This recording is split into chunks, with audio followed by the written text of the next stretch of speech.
4000 साल पहले लगी आग मेरे पीछे आप लोग देख सकते हैं। दुनिया में कई ऐसी चीज़ें हैं जिन चीज़ों पे इंसान यकीन मुश्किल से करता है, लेकिन वो हक़ाइक़ पे मबनी होती हैं।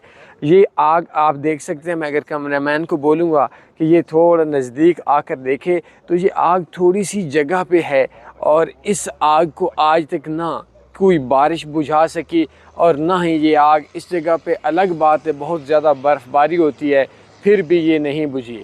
तो ये बड़ी अजीब सी चीज़ थी। 4000 साल पहले की आग। मैंने कहा आप लोगों को दिखाते हुए ये एक पैगाम इस नौजवान नस्ल को देता हूँ कि जब हमारे पास कमाने का वक्त होता है, हम टिकटॉक और 18-20 साल के नौजवान मोहब्बत इश्क वगैरह में ज़ाया करते हैं, और जब दुनिया में अच्छी चीज़ें देखने के लिए आती हैं तो उस वक्त हमारे पास मुआशी तौर पर मसाइल होते हैं। तो अच्छे तरीके से कमाओ और इस दुनिया को घूमो, बहुत मज़े की चीज़ है।